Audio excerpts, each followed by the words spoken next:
un premio del Espíritu. El premio lo da Jesucristo, no lo da nadie. Nosotros somos instrumentos con defectos, tratando de hacer lo mejor delante de Dios. Y tratando también de alcanzar la perfección delante de Cristo. Pero mi única misión es que las personas que me rodean y los hermanos que han decidido seguir a Cristo aprendan de la palabra.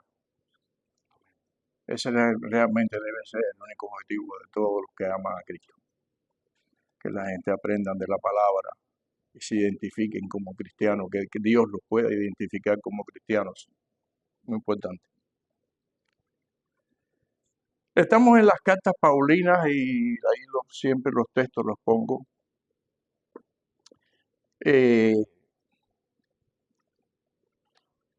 Tengo por costumbre de pedirle a Dios que me guíe en mi clase. No importa lo que haya estudiado o lo que haya preparado, siempre pido que el Espíritu me ayude a dar lo que Él quiere que yo dé. Eso es muy importante.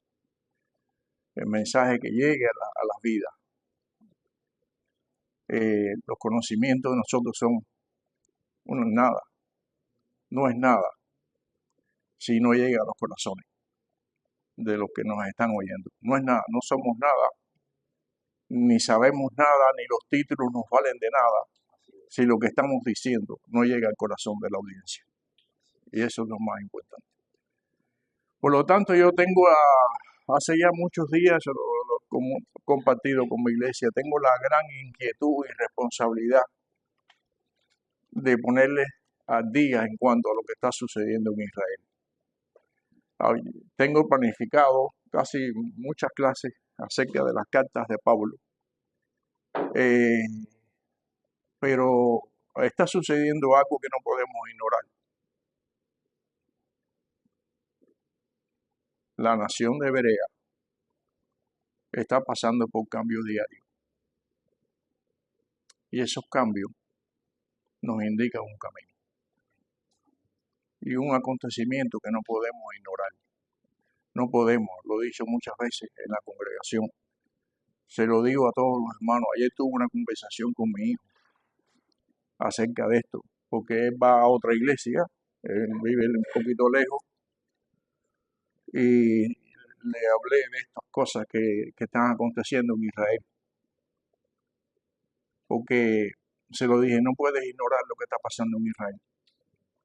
No podemos ignorarlo porque Israel es el reloj de fin, en descuento.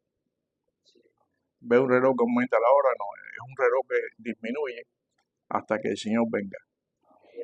Israel es el reloj. Escucha, hermano, Israel es el reloj de fin.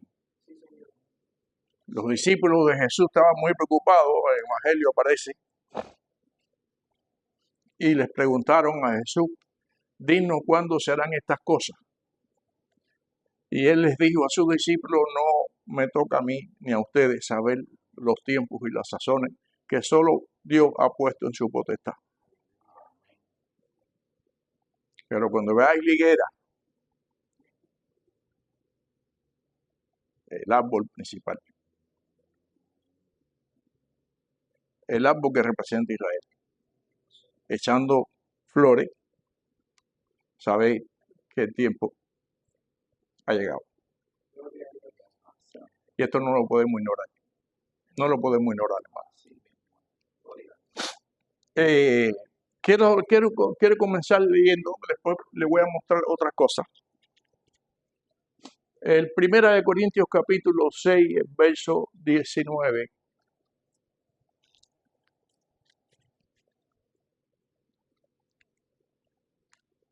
Alguien que lo tenga, por favor, si me ayuda.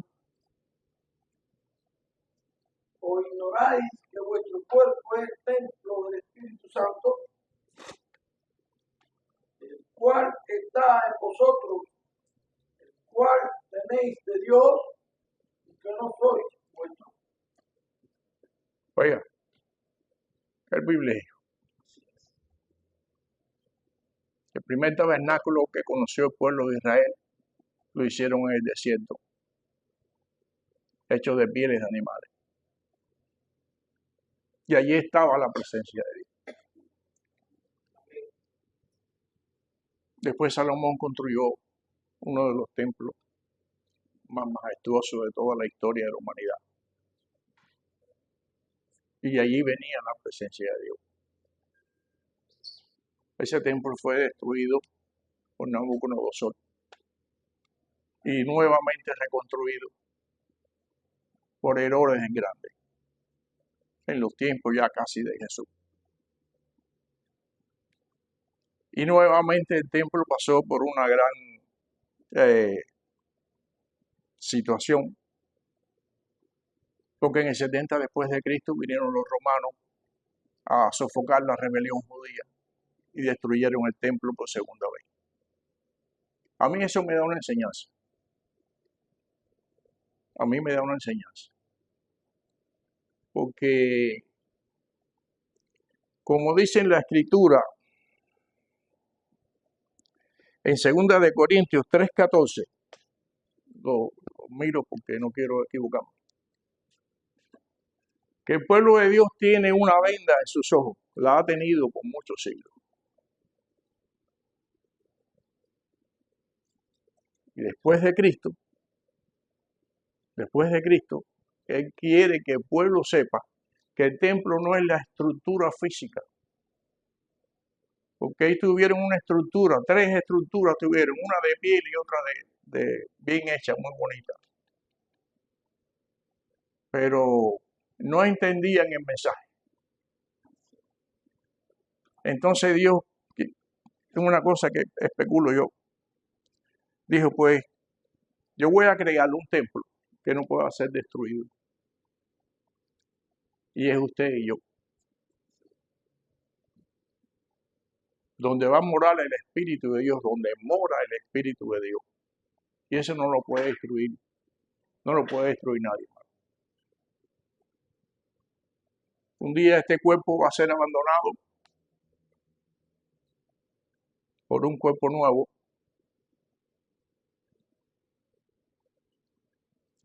Hecho originalmente como Dios lo diseñó, a imagen y semejanza. En ese cuerpo glorificado, no destructible, para que la presencia de Dios a través de su Espíritu more en nosotros. Entonces, hermano, teniendo en cuenta lo que dice la Escritura, que el templo físico no es donde habita Dios, sino es el templo de cada uno de nosotros. En cada uno de nuestros cuerpos habita la presencia de Dios a través de su Espíritu. Somos el verdadero templo y somos el verdadero culto, como lo hablamos en la primera carta de Pablo, el libro de los Romanos, en el primer capítulo, que dice, hermano, les ruego por la misericordia de Dios que presentéis vuestros cuerpos como sacrificio vivo, santo, agradable. No hay mayor sacrificio que ese, hermano. Nada delante de Dios. Los animales que lamentablemente había que hacerlo para cubrir temporalmente los pecados, era la luz para alumbrar el camino. Porque el sacrificio que Dios se agrada del hombre es el sacrificio vivo. Amén. No muerto, porque ya eso lo hizo Cristo por nosotros. Ese es el verdadero cordero inmolado por nuestros pecados. Entonces, hermanos, si nosotros tenemos ese premio, ese regalo de ser templos del Espíritu Santo, honrémoslo, por favor, con nuestra acción.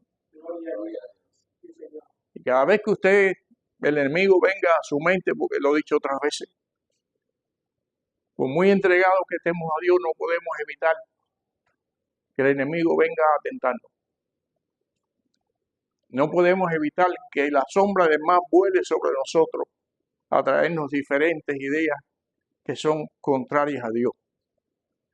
Eso no se puede evitar, pero sí puede evitar que esas sombras del mal posen sobre nosotros.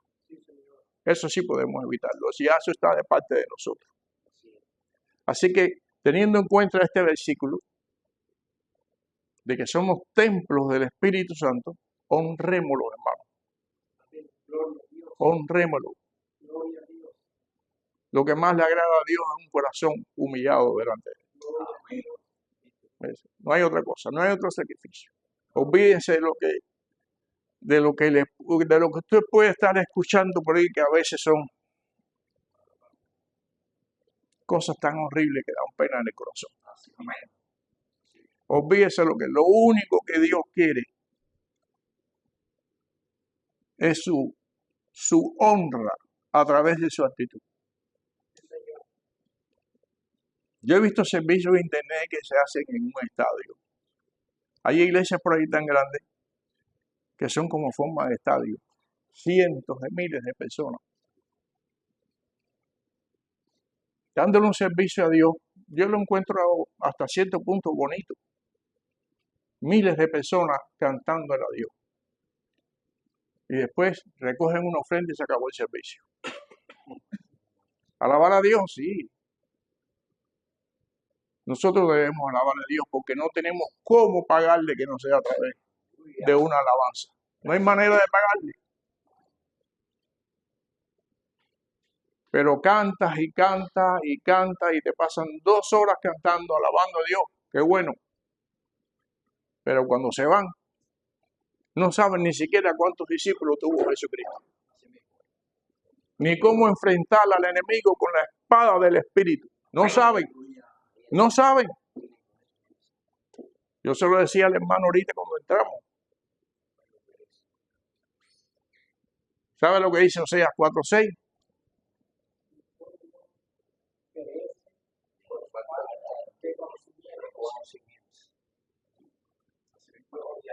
Y mueren porque desecharon la enseñanza. Y hay más sentencia después en eso sea. Por cuanto tú desestimaste la enseñanza de la Escritura, yo voy a desestimar a tu familia.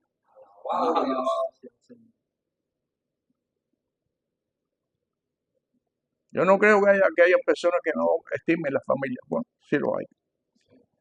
Pero son los menos. Son los menos. Pero todo el mundo se preocupa por su familia y por sus hijos. Entonces, si usted quiere que Dios preste atención a su familia, a sus hijos, preste usted atención a la palabra de Dios.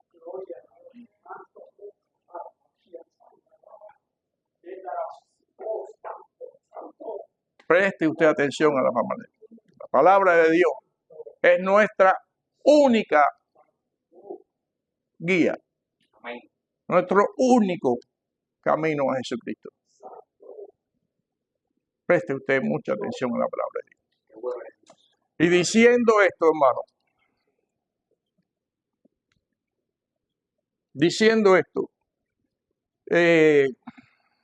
yo no puedo seguir la clase de los Corintios, ni las cartas paulinas, sin ponerlos al día de lo que está aconteciendo en Israel.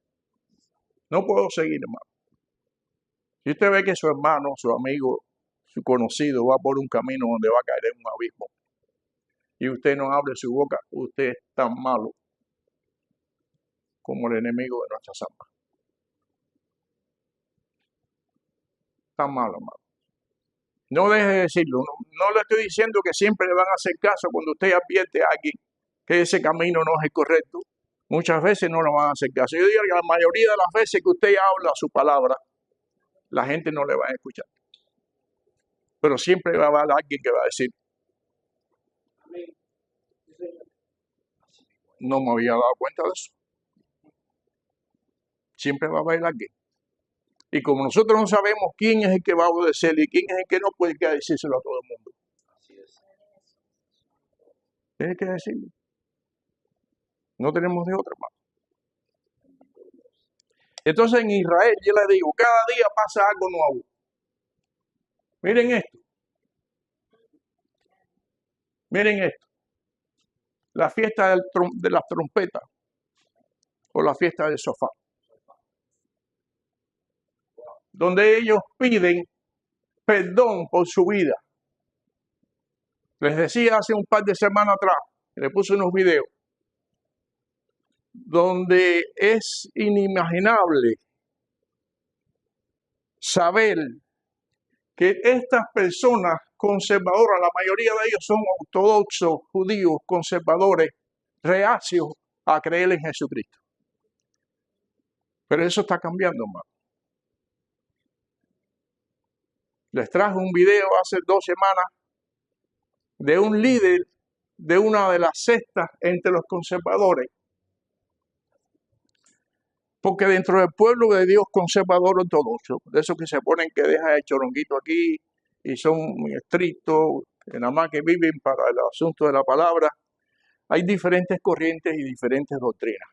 Y entonces ellos se dividen entre ellos. Por ejemplo, en los tiempos de Jesús estaban los fariseos y estaban los saduceos. Y siempre ha sido así, porque no se ponen de acuerdo, como dice la Escritura en las cartas paulinas, que sean todos un mismo ser y un mismo pensar. ¿Por qué? Porque sabe Pablo que nosotros tenemos el Espíritu de Dios quien nos guía a la verdad. Pero ellos no tienen, desafortunadamente, siendo el pueblo de Dios, han rechazado a Cristo y por lo tanto rechazan la guía del Espíritu de Dios. Entonces se convierten nada más que en la letra y la letra y la letra y discutimos y a mí me parece que esto no es así y a mí me parece que esto no es así. El apóstol Pablo dijo, tengan cuidado porque la letra mata, pero el Espíritu vivifica. Pero hermano, lo que ha estado pasando en los últimos meses en Israel es un viral a Jesucristo. La mayoría, no, muchos, no la mayoría, porque la mayoría se han dado cuenta. Dios le ha inspirado a decir que Jesucristo, Yahshua Mesías, como ellos dicen, es el Señor.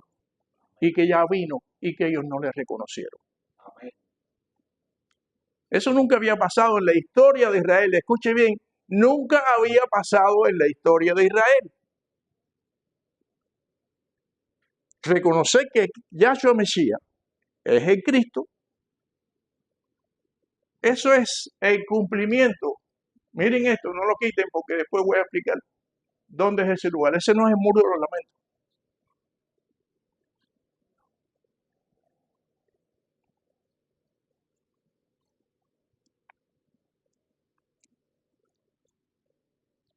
El Evangelio según Mateo,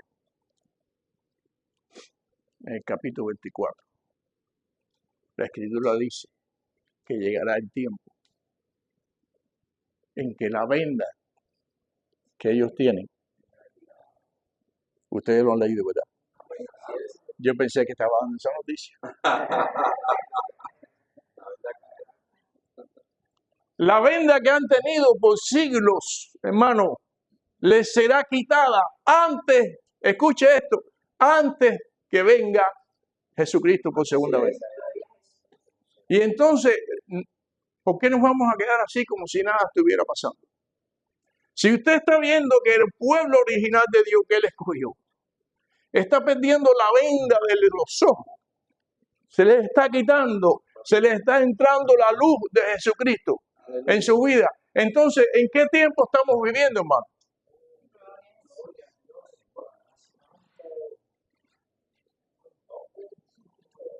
Estamos viviendo el fin, hermano.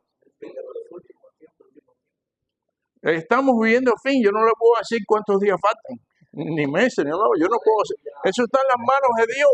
Pero usted sí le puedo enseñar lo que dice la Escritura, que cuando usted vea que el árbol, que la higuera está echando hojitas nuevas y está echando flores, saber que la primavera ha llegado.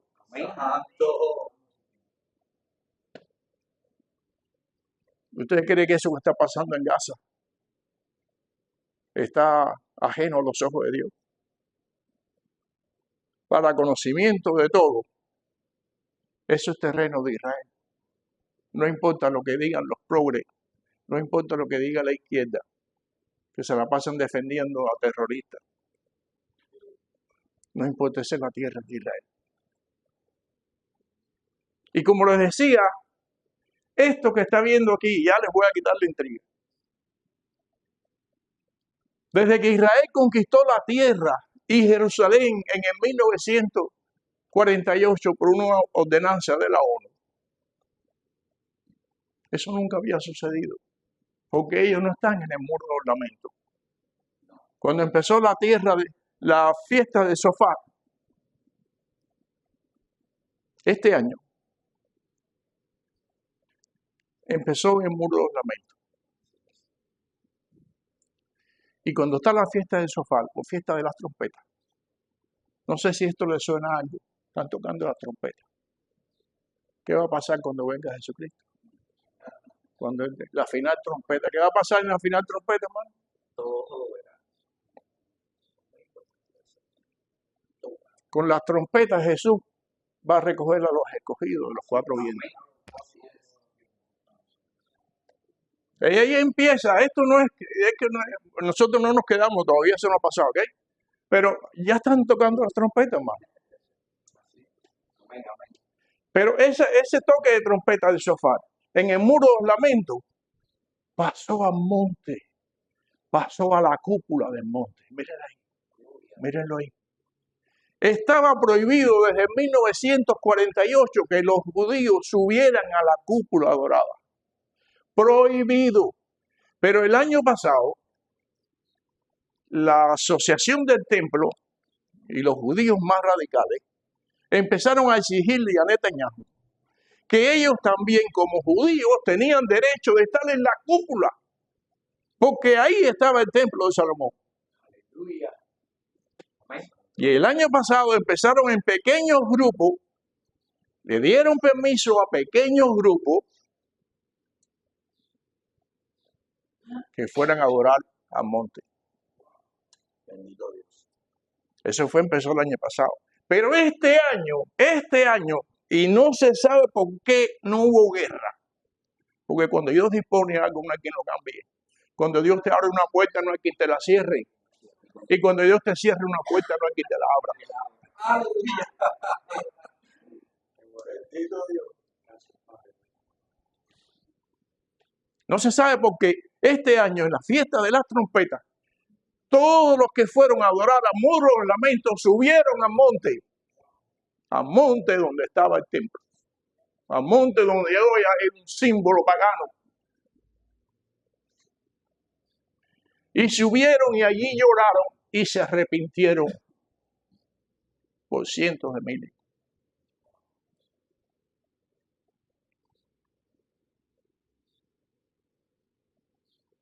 Está haciendo algo Dios. Eso no se podía hacer. En 2000 años eso nunca se ha hecho.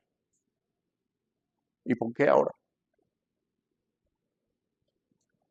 Cuando la fiesta de las trompetas comienza, un sacerdote toca el shofar. Pero lo que pasó en el monte después de ese inicio es que todos los sacerdotes tocaron su shofar.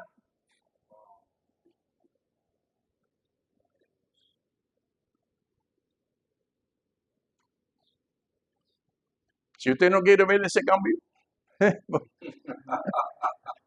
si usted no quiere ver lo que está sucediendo, hermano, no lo vea. Pero está sucediendo, hermano. Y después vino a la siguiente semana, que ya pasó el domingo, el sábado, la fiesta del arrepentimiento. Esa es la fiesta del arrepentimiento y después la siguiente semana la fiesta de perdón. Lo digo en español para que me entiendan. En las fiestas, días que hay que perdonar. Porque así como nos enseña el Padre nuestro, así como nosotros perdonamos a nuestros deudores, como Dios nos perdonó, nosotros tenemos que perdonar a nuestros deudores. Pasó algo que no traje la imagen, pero pasó algo en Israel que nunca había sucedido en la fiesta del perdón. Las calles de Israel se quedaron desiertas. Todo el mundo estaba en la sinagoga o en el monte o en el templo, en el muro de los lamentos. Todo Israel. Entonces, un señor que se llama Bacari, que lo recomiendo, tiene un canal de historia de Israel muy bueno, Bacari en Israel, suelto en Israel. Salió a las calles a las avenidas principales, a las calles principales de Israel. No había un alma, hermano. Eso nunca había sucedido en Israel. Porque como en todos los pueblos hay creyentes y hay no creyentes. Sobre todo el pueblo que es musulmán de origen israelita, porque viven ahí y tienen ciudadanía. No había nadie en las calles, hermano. Eso es increíble. Vean Bacari Suelto en Israel. Es un canal de YouTube para que les muestre el día del perdón. No había una moto circulando, no había nadie caminando. En las calles estaban desiertas, que parece que el Señor había venido a buscar su iglesia. Son cosas que están sucediendo cada día en Israel, hermano. Pero cosas que nunca se habían visto como esto. Nunca. Así que creyentes y no creyentes, aquí hay mucho pueblo, hermano, mire bien, aquí hay mucho pueblo. Aquí no están los judíos conservadores, allá hay mucho pueblo, que no son precisamente judíos. Todos subieron al templo. Todo el día de perdón se quedaron escuchando la palabra, orando y pidiendo perdón. Sí, hermano. El Señor le dijo a Josué, a la final, vuelta, toque trompeta. Tocar trompeta y una destrucción de los cielos. Y acabó el Señor con esa comunidad. Se acerca una destrucción masiva. Sí, hermano. A los santos del Señor. La gran tribulación. Amén. Pero ¿qué más está pasando en Israel? Ella lo sabe. Yo me paso todo el tiempo que pueda viendo noticias de Israel, día a día. Día a día. Porque es que las cosas que están aconteciendo, tú dices, no puede ser. No puede ser que esto esté pasando. Bueno, los críticos de la Escritura, que son más que los que creemos, lo digo sea de paso, dicho sea de paso, que son más. El libro de Apocalipsis dice que 2/3 de la población mundial morirán en la tribulación. 2/3. Un solo tercio quedará. Lo he dicho en otras clases aquí. Cuando el Señor se refiere a la iglesia en la parábola de las 10 vírgenes, ¿cuántas había prudentes? ¿Cuántas habían prudentes? ¿Y cuántos habían insensatas? ¿Eso cuánto da en matemáticas? ¿Ah? 10. Pero si hacemos un cúmulo total de esas 10 y la mitad eran prudentes, ¿cuántos en por ciento? Lo he dicho otras veces y lo voy a repetir. La mitad de las iglesias que hoy dicen adorar a Dios no se van a ir cuando venga el esposo. Escuche, no se va, lo dijo Jesucristo y yo lo creo. No se van, hermano, porque les faltó ¿qué?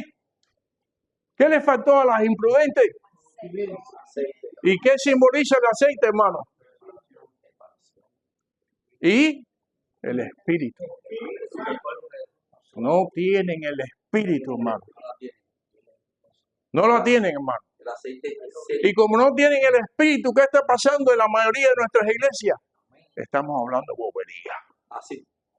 Literalmente estamos hablando bobería dentro de la iglesia. Estamos perdiendo el tiempo en cosas que Dios no aprueba, hermano. Aleluya. Si nosotros somos templo del Espíritu Santo, tenemos que honrarle con nuestras vidas y con la enseñanza de la palabra de Dios. Porque lo que hacemos, el 50% de lo que está haciendo hoy en día, desde los tiempos de Jesucristo, es perder el tiempo. No tienen el aceite, hermano. No tienen al Espíritu. Entonces, cuando usted no tiene el Espíritu de Dios, usted hace cualquier bobería. Lo que se le ocurra, lo que usted crea que es correcto, pero lo que es correcto lo tiene Dios, no lo tiene usted. Ni lo tengo yo. ¿Qué más está pasando en Israel? Yo voy a terminar ya. Dios no se equivoca. No se equivoca, hermano. No se equivoca, bendito sea. No se equivoca. Él es perfecto. Por excelencia. Wow. Los incrédulos que están en todas partes y son más que nosotros.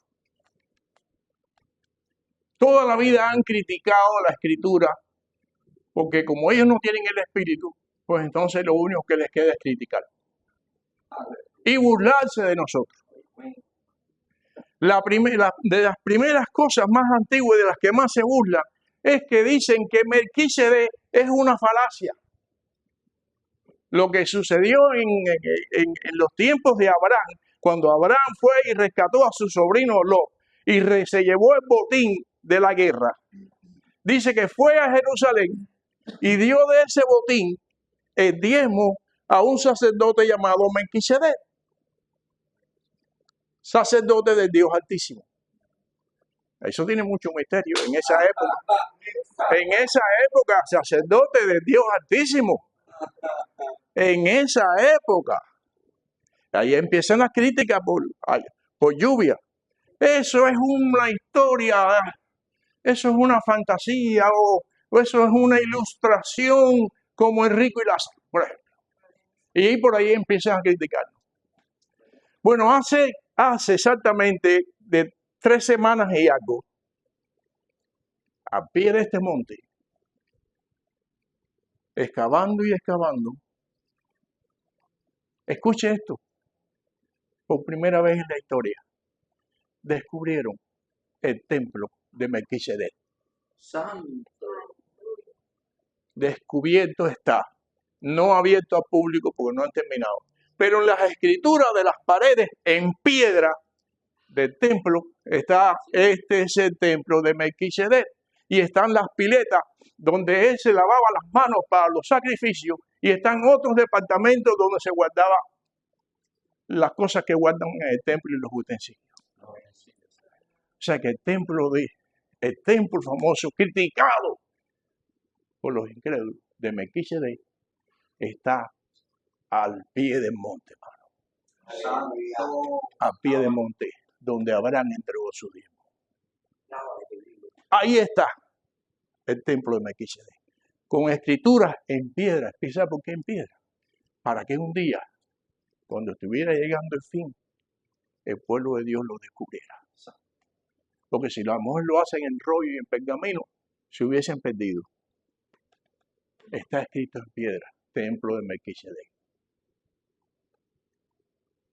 Siguen las excavaciones, hay más excavaciones, hay más cosas. La gente está muy intrigada por las cosas que aparecen en la Escritura, la cual era una burla para los incrédulos.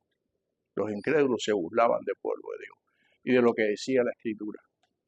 El primer ministro Netanyahu se paró en la televisión nacional a decir, en las excavaciones que estamos haciendo al pie del monte, hemos encontrado el estanque de Siloé.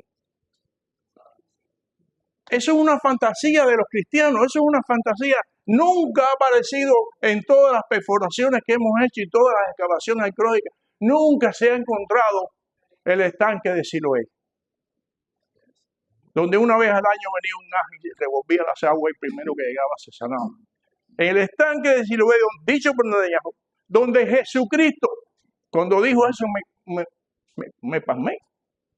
Netanyahu hablando de Jesucristo, donde Jesucristo le sanó, le embarró con lodo a un ciego la vista y le dijo, vete y lávate al estanque de Siloé, y el ciego recibió la vista.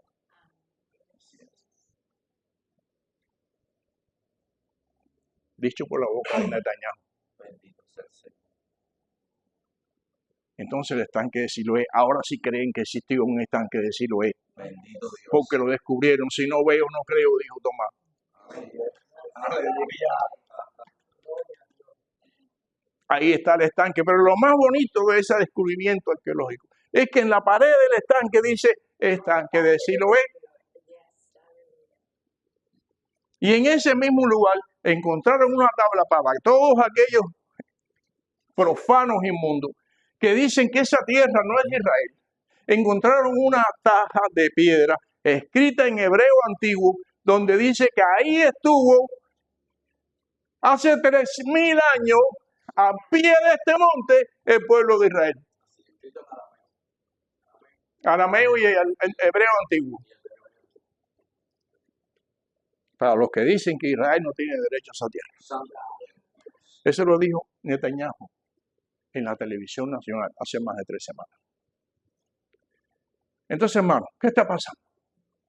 ¿Por qué se están viendo cosas que nunca se han visto? ¿Por qué se están descubriendo cosas para apoyar la palabra de Dios? Escuche esto, ya terminé. El Señor está a la puerta.